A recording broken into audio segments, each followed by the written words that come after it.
Саламатсыздарбы, түз эфирде күндеме маалымат кызматынын жыйынтыктоочу чыгарылышы студияда Айда Исамиева. Бул чыгарылышта. Келерки жылдагы парламенттик шайлоолорго даярдыкта жүргүзүлбөй жатат. Өлкөнү өнүктүрүү боюнча улуттук кеңештин жыйынында Алмазбек Атамбаев ушундай пикирге келди. Салык жыйналбаганына байланыштуу Каржы министрлиги бюджеттик кызматкерлерди кантип маяна менен камсыздап, башка милдеттеринен кантип кутулат. Премьер-министр губернаторлардын алдына калк менен тыгыз жана кызуу баарлашып, маселелерди элдик жаңжалдын чыгуусуна жеткирбей чечүү талабын койду. Өлкөнүн түштүк аймагында дагы деле жаратылыш газы жок. Жооптуу чиновниктердин айтымында тезинен сүйлөшүүлөрдү жүргүзүү менен алек болсо, башкалары прессадан качууда. Келерки жылы өтчү парламенттик шайлоого даярдыктар жакшы эмес. Дайым нааразычылыктарды жаратып келген шайлоочулардын тизмеси, калктын бирдиктүү реестри жок. Ага өкмөт күнөөлүү деп бүгүнкү улуттук кеңештин жыйынында белгиленди. Кеңеш менен жүрүшү тууралуу Самат Качкыновдун материалы. Күн тартибинде эки маселе. Келерки жылы өтчү парламенттик шайлоого даярдык жана мамлекеттик тилди өнүктүрүү программасы. Жыйынды улуттук кеңешке төрагалык кылган мамлекет башчы ушул экөөнө тең олуттуу көңүл буруу керек деген сөздөр менен баштады. Айтымында улуттук стратегияда булар баса белгиленген. Анткени өлкөнүн келечегин эне тилсиз жана таза шайлоосуз элестетип болбойт. Таза шайлоо экономикадан же башка бир тармактан эч кандай мааниси кем эмес да. Мүмкүн көбүрөөк болушу мүмкүн. Анткени элибиз башкачараак, элибиз кээ бирде мындай карасаң ачка жүргөнгө да даяр, бирок калыстык болбосо, адилеттүүлүк болбосо чыда албайт да, көтөрүлүп кетет. Ошондуктан мен ойлоп турам, бул маселеге эч кандай убакыт аябайлык. Убакыт демекчи шайлоо системасынын үстүндө жумушчу топ 2 жылга жакын иштеди. Бул убакыт аралыгында бир топ жумуш алдыга жүрдү деп ишендирет ага төрагалык кылган президенттин аппарат жетекчиси Данияр Нарымбаев. Анын сөзүнө караганда шайлоо системасында кемчиликтер жетиштүү. А дегенде эле шайлоочулардын тизмеси турат. Ал азыр такталып жаткан учур. Борбордук шайлоо комиссиясы азыр жанагы программасын бүтүрүп, пробон жардам берип атпайбы? Аяғына чықса 90%-дан ашты деп атпайбы азыр такталганы. Аяғына чейин такталса, анда бизде ушу шайлоочулардын саны 2 миллион 700 болот го, 700 миңдин тегереги болуш керек. Бирок бул цифра так болот да. Ошондой эле жумушчу топ шайлоолор жөнүндөгү мыйзамдан кемчиликтерди таап чыккан. Тактап айтканда жогорку кеңеш депутаттарын шайлоодо аны өзгөртүү долбоору улуттук кеңештин келерки жыйынында ортого салынаары белгилүү болду. Ал эми шайлоолорду өткөрүүгө заманбап технологияларды киргизүүнү колдоп берүүнү кеңеш мүчөлөрүнөн БШК төрагасы өтүндү. Жакында эле Токтогул районунда өткөн жергиликтүү шайлоодо электрондук эсептегич үкөк колдонулгандыгын айтып. Все жители Токтогула даже с других участков пришли посмотреть, как работает эта система. И в конце выборов все наблюдатели и участники остались довольны. Бирок Арнамыз фракциясынын лидери Феликс Кулов кесиптештерин бул жабдыкты дароо колдобоого чакырды. Баамында ага байланыштуу бөдөмүк ойлорду жараткан суроолор өтө эле көп. Андыктан жет өлчөп, биргесүү принцибин кармануу зарыл. Биринчиден, регионалдык принцип менен кете турган болсок, бул аппаратта колдонуучу бюллетендердин баасы канча болот? Анткени жөн бюллетен салынбаса керек. Анан жылда эле шайлоо боло бербейт. Кайда кандай шарт менен буларды сатып алгандан кийин сактайбыз? Шайлоо учурунда хакерлер кирип талкалап кетпейби? Бул жагын терең ойлонуубуз керек. Ошондой эле ушул жылы калктын бирдиктүү реестрин түзүү каралган болчу. Бирок каражат жок деген шылтоо менен өкмөт аны 17-жылга жылдырып койгон. Бул президентке бүгүн маалым болуп, өкмөткө 3 ай ичинде калктын бирдиктүү реестрин түзүп, шайлоого чейин элди биометриялык паспорт менен камсыздоо жагын чечүүнү тапшырды. Президент катары муну талап кылаарын айтып. Шайлоо маселесине мындай мамиле такыр болбойт. Бул мамлекеттин керек болсо коопсуздугуна, айтпадым белем, аскер реформасына, суд реформасына барабар. Шайлоо таза өтпөсө, эмдиги жылы эл душманы боласыңар, могу өкмөт ачык. 5 миллион доллар кыйын деп, мына 100 миллион долларды таап атабыз. ТЭЦ болобу, жол болобу, башка маселе болобу. Андыктан келерки жылы өтчү парламенттик шайлоого даярдык жакшы эмес деген баа берилди. Өкмөт жана жумушчу топ бул маселеге чабаал мамиле жасап койгон. Ага карата кеңеш бүгүн эч кандай чечим кабыл алган жок. Чечимди азыр карабайлык да. Чечимди кайрадан иштеп чыккыла. Чечим так болуш керек. Азыркы чечим баарына жакшы, ошол эле убакта эч кандай бир чечим эмес да чындыгында. Отмазка, отписка. Чечимге жазылыш керек. Качан бизде мындай бирдиктүү регистри болот. Качан бизде так тизме болот. Кантип биз муну бир шайлоочу бир добуш деген жол менен шайлоого барабыз.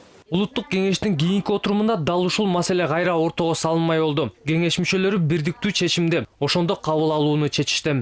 Самат Качкынов, Иван Чижиков, 5 канал.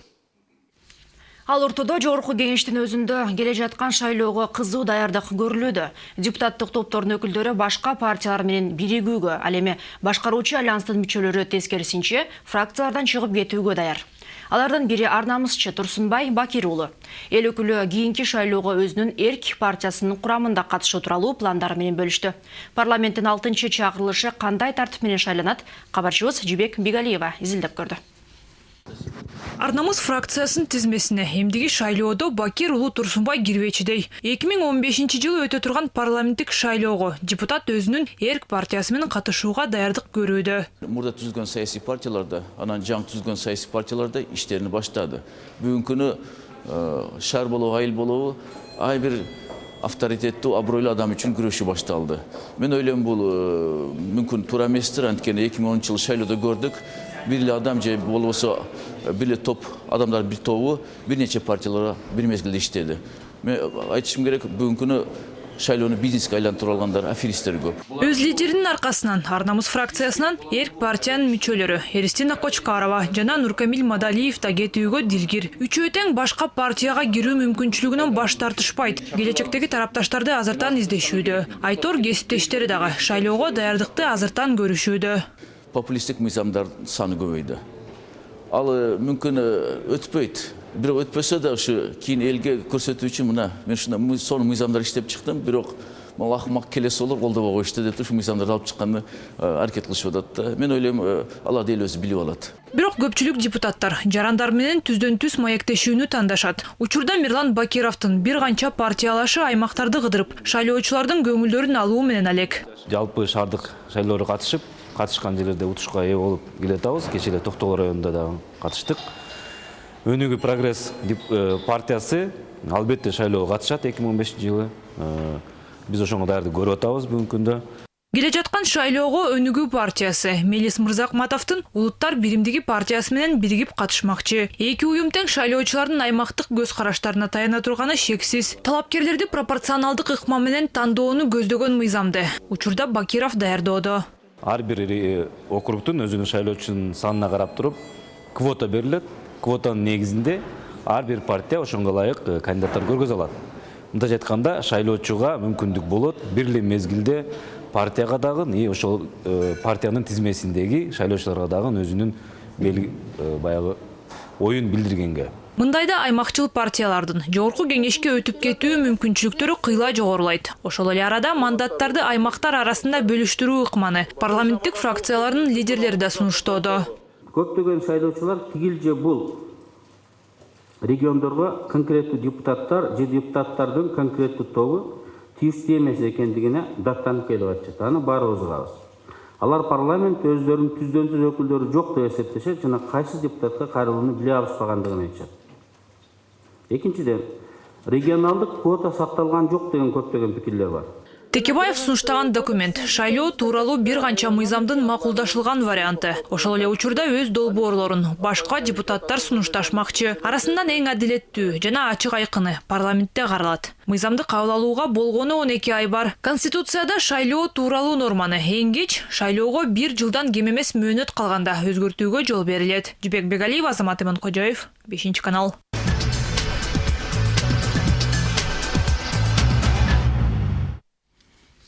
Премьер-министр Жомарт Оторбаев Ош жана Бишкек шаарларынын кала башчылары жана өкмөттүн ыйгарым укуктуу өкүлдөрү менен жолугушту.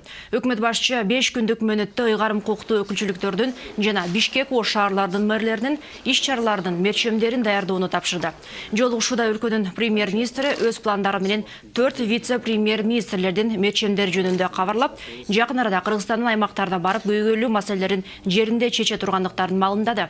Жомарт Оторбаев белгилегендей, өкмөт жергиликтүү бийликтин ишинин натыйжалуулугу жөнүндө коомдук пикирди изилдөөчү долбоорду колдойт. Талкууда дагы аймактарга инвестициялык кызыгууну тартууну жогорулатуу, бул максатта жергиликтүү калк арасында түшүндүрүү иштерин жүргүзүү сөз болду. Жолугушуунун соңунда Жомарт Оторбаев капиталдык салым беренеси боюнча каржыланган титулдук тизмени түзүүдө рейтинг системасын киргизүү мерчемин сунуштады. Тизмеге чыныгы муктаж болгон социалдык объекттер бериши керек. Балоо шкаласына облустан алыс жайгашкан, эскилиги жеткен, калкынын санына байланыштуу критерийлер кирүүгө тийиш. Так маалыматтар жакынкы күндөрдө белгилүү болот. Программалар бар, бирок баягы биздин бюрократиялык тили менен жазылып, эл ошол программаларды түшүнбөйт да, кабыл албайт.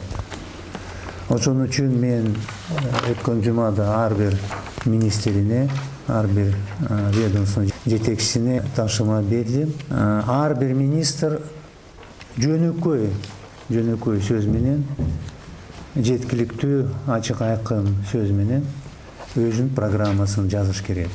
Тилекке каршы мына түшкөн алардын программаларынын сапаты аябай начар болуп, биз азыр өзүбүздүн эксперттерди чогултуп, ошол форматтарды киргизебиз.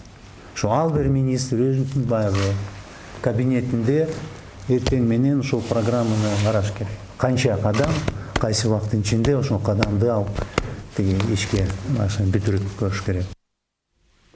Кыргызгаз ишканасы республиканын түштүгүнө көгүлтүр отунду кое берүүнү кайра баштоо боюнча коңшу Узтрансгаз акционердик компаниясы менен сүйлөшүүлөрдү баштады.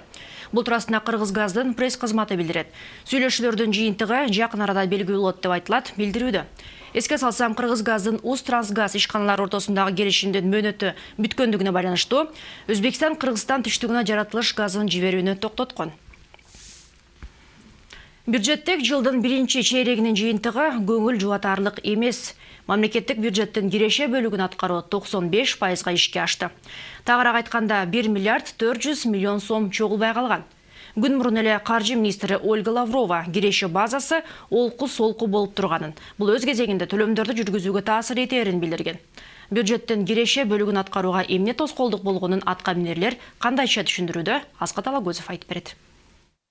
Бажы кызматы январь-февралда коюлган планга карата 450 миллион сом аз чогулткан. Каржы министрлигинин өкүлүнүн айтымында буга Украинадан импорт көлөмүнүн 60%га азаюусу, анан азыраак Кыргыз-Тажик чегарасынын жабылышы таасир эткен. Биринчи кварталды жыйынтыктоодо бул сумманы жабууга аракет кылып, бирок ал дагы ишке ашкан жок. Март айын анализдеп көрсөк, март айында бажы кызматы өзүн пландаштырган божомолдон көбүрөөк түшүрдү. Биринчи кварталдын жыйынтыгы боюнча аларда боюнча түшпөй калган акча 240 миллион түзүп калды да. Өткөн жумада эле дал ушул бюджеттин киреше бөлүгүн аткаруудагы аксоолор үчүн дал ушул бажы кызматы менен салык кызматынын башчысы премьер-министр Жомарт Оторбаевдин жемесине кабылган. Өкмөт башчысы иштей албаган кызматкерлерди иштен кетирүү керектигин айтып, бирок эртеси салык кызматынын башчысы Исхак Масалиев өзү иштен кеткен. Бюджеттин киреше бөлүгүн болжонгондой аткара албай калуу үлүшү да салык кызматында көбүрөөк, дээрлик 1 миллиард 200 миллион сом. Анын негизгиси кирешеге болгон салыкка туура келет. Муну салык кызматындагылар буга чейин киреше салыгын алдын ала 1%дык көлөмдө алууну караган мыйзамдын жокко чыгуусу менен түшүндүрөт. Пайдадан алынчу салык ошол былтыркы жылдын фактысынан эле коюлду 1 миллиард 600 деп. Бирок мыйзамды алып салгандан кийин быйылкы жылдын биринчи кварталында жанагындай механизм толук жоюлду. Алдын ала 1% деген жок. Ошондуктан бизде болгон чогултуу 670 миллион болуп калды, же болбосо бул 49%, же 930 миллион биз ушул жерден жоготууга учурап калдык. Киреше декларациялары талдоого алынып бүткөндөн кийин бул салык түрүн чогултуу жандан ары белгиленет. Аз чогултулган кийинки салык түрү кошумча нарыкка болжонгонго 310 миллион сом жетпей калды. Үчүнчүсү акциздик салык боюнча 131 миллион сом аз жыйналган. Бул салык түрү февралда 40тан 60 сомго көтөрүлгөнүнө карабай, ошол эле учурда өлкөбүздө спирт ичимдигин колдонуусунун көлөмүнө карата талаш тартыштар бар. Статистика комитети жылына 4 миллион дал ичилет десе, салык кызматындагылар бул сандын жарымына жетпейт дейт. Бир дал 10 литрге барабар. Значит, ошонун ортосундагы айырма 2 миллион 800 миң деген аябай же көмүскөдөгү чыгарып аткан, же болбосо бул жакта туура эмес расчет болуп атабы статистикада. Азыр бул боюнча биз ишти баштадык. Мен кечээ күнү стат комитетке кат жөнөттүм. Ушул сиздер берген 4 миллион 700 деген цифраны кантип сиздер эсептейсиздер, кандай жол менен деп. Ал эми ушул арак өндүрүүчүлөрдүн ассоциациясы дагы бул жыйындарга катышып, алар дагы сунуш берип атат. Бир көз карандысыз бир эксперттик комиссия түзүп туруп, жаңыдан бир ушундай бир изилдөө жүргүзсөк. Бюджеттик жылдын биринчи шерегинде болжонгондон аз жыйылган 1 миллиард 400 миллион сом былтыркы жылдан артып калган акчалар менен жабылды. Төлөмдөр боюнча милдеттенмелер өз убагында аткарылганы белгиленет. Бирок ошол эле учурда кийинки айларда ушундай көрүнүш кайталанабы же жокпу белгисиз. Аскат Алагөзов, Урмат Мамбеталиев, 5-канал. Энергетика министрлиги жаңы тарифтик саясат иштеп чыгууда. Бул тууралуу өкмөттүн расмий сайтында жарыяланган энергетика жана өнөр жай министринин кыска мөөнөттөө планында көрсөтүлгөн. Ага ылайык жаңы тарифтик саясат бул жааттагы чыгымдарды азайтууга багытталган. Аны министрлик ушул жылдын 1-июлуна чейин иштеп чыгып, өкмөттүн кароосуна коймокчу. Эске салсам, америкалык USAID уюмунун жардамы менен Кыргызстандын электр энергиясынын өздүк наркы эсептелип чыккан. Жыйынтыгында тариф 1 сомдон бир аз ашкан күндө да тармак оор абалдан чыга албасы белгиленген. Электр энергиясы азыр калкка 70 тыйындан сатылууда. Улуттук банктын төрайымы Зина Асанкожоева өз каалоосу менен элеген кызматтан кетип жатат деп билдирет 24 KG агенттиги. Бул туурасында ал өзү парламенттин экономикалык жана фискалдык саясат боюнча комитеттин кеңешмесинде билдирди. Зина Асанкожоева кызматтан кетип жатышынын себебин үй бүлөлүк себептер менен түшүндүргөн. Бул валюталык рыноктогу кырдаал менен байланыштуу эмес дейт Улуттук банктын төрайымы. Айтымында алмаштыруу курсу турукташтырылып, улуттук валюта өз нугунда.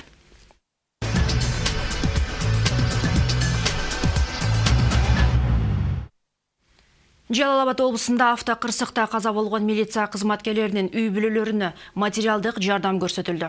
Президент Алмазбек Атамбаев кол койгон буйрукка ылайык ушул жылдын 12 апрелинде Токтогул районунда Бишкек-Ош автожолунда автокырсыктын кесепетинен каза болгон Молдо Жакыпов Нургазы жана Жоробеков Максаттын үй бүлөлөрүнө материалдык жардам көрсөтүү үчүн президенттин резервдик фондунан 100 000 сом бөлүндү. 9 май улуу жеңиштин 69 жылдыгына карата майрамдык даярдыктар башталды. Согуштун ардагерлери үчүн быйыл республикалык бюджеттен 45 миллион сом бөлүндү. Бул арада былтыркы жылга салыштырмалуу ардагерлердин саны дээрлик 1,5 миңге кыскарган. Теманы Нурсулу Нуркамилова улантат. Өз эл жери келечекте жаңы муун урпактар үчүн жанын аяшпай, согуш аянтында душмандын мизин кайтарып, күнү түнү дебей кандуу майданда кармашкан согуш ардагерлери түбөлүктүү даңктуу майрамга айланган 9 майды чыдамсыздык менен күтүшөт. Бирок тилекке каршы согуш ардагерлеринин саны жыл өткөн сайын азайып бараткандыгы байкалат. Конечно, они сейчас все в очень преклонном возрасте. Азыркы учурда алардын баардыгы улгайып бир топ жашка келип калышкан. Бизге кээде Орусиядан, Ленинграддан чакырыктар келип турат. Ардагерлерди майрамдарга келип катышып кеткиле деген. Жаш курактарына байланыштуу аларды жөнөтө да албайбыз. Албетте согушка катышкан баатырларыбыздын саны жылдан жылга азайып бараткандыгы байкалат. Жалпы республика боюнча согуш ардагерлеринин саны дээрлик 12 миңге жакын. Анын ичинде согушка катышкандар, фронтто оорукта кызмат өтөгөндөр, блокадачылар жана согушта жарат алгандар. Ал эми душманга каршы туруп, кандуу майданда кармашкан ардагерлердин саны республика боюнча болгону 1471 калды. Анын 423 майыптар. Жыл сайын согуш ардагерлерине компенсация төлөө үчүн бюджеттен акча бөлүнүп турат. Мисалга былтыр 52 миллион 660 миң сом бөлүнгөн. 9 майга карата министрликтин бюджетине где-то 45 миллионго жакын акча каралган. Жыл сайын кошумча акчалай төлөмдөр болуп турат. 9 майга карата бул 5 миң сомдон 10 миң сомго чейин категориясына жараша таркатылат. Андан сырткары согуштун катышуучуларына жана майыптарга республикалык бюджеттен жеңилдиктердин ордуна ай сайын 7 миң сомдон акчалай компенсация жана өмүр бою ай сайын 3 миң сомдон стипендия төлөнөт. Мамлекет тарабынан аздыр көптүр жардам берилип, өз убагында көңүл бурулуп турат. Бирок каардуу жана кандуу согушта кармашкан аталарыбызга мындан да көбүрөөк жардам көрсөтүлсө жакшы болот эле дешет. Мисалы, согушка кишке өзү акылуу болуп барып, магазинге барса, мына болар мага керек десе, ошонун баарын бекер беришибиз керек. Менин оюм. Булга мүмкүн болобу, болбойбу билбейм. Ошондой жардам керек да, мындан дагы. Бул азыр берилип аткан жардам аздык кылат деп ойлойм. Анткени бир 3-4 жылдан кийин алардын бирин да таппай калабыз. Ошондуктан аларга өз убагында жардам берүү керектиги айтылат. Мейли акчалай болобу, же болбосо тек гана социалдык, моралдык жактан көмөк көрсөтүүнүн өзү согуш ардагерлери үчүн чоң жардам. Нурсулу Нуркамилова, Элдияр Бектемиров, 5-канал. Мына ушундай жаңылыктар менен күндеми өз ишин жыйынтыктайт, алдыда аба ырайы тууралуу маалымат күтөт. Кечиңиздер көңүлдүү улансын, саламатта болуңуздар. Хондроксид орну басып гана койбостон, муундарды артроздон жана остеохондростон дарылайт.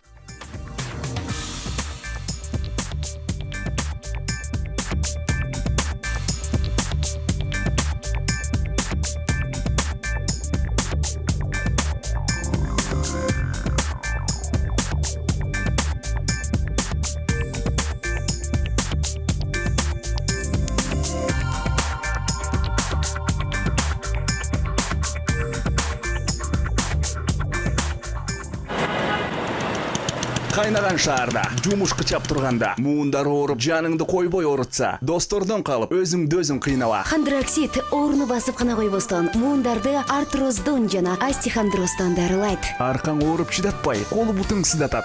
Дарыканадан Хондроксид муундарды келип дарылайт.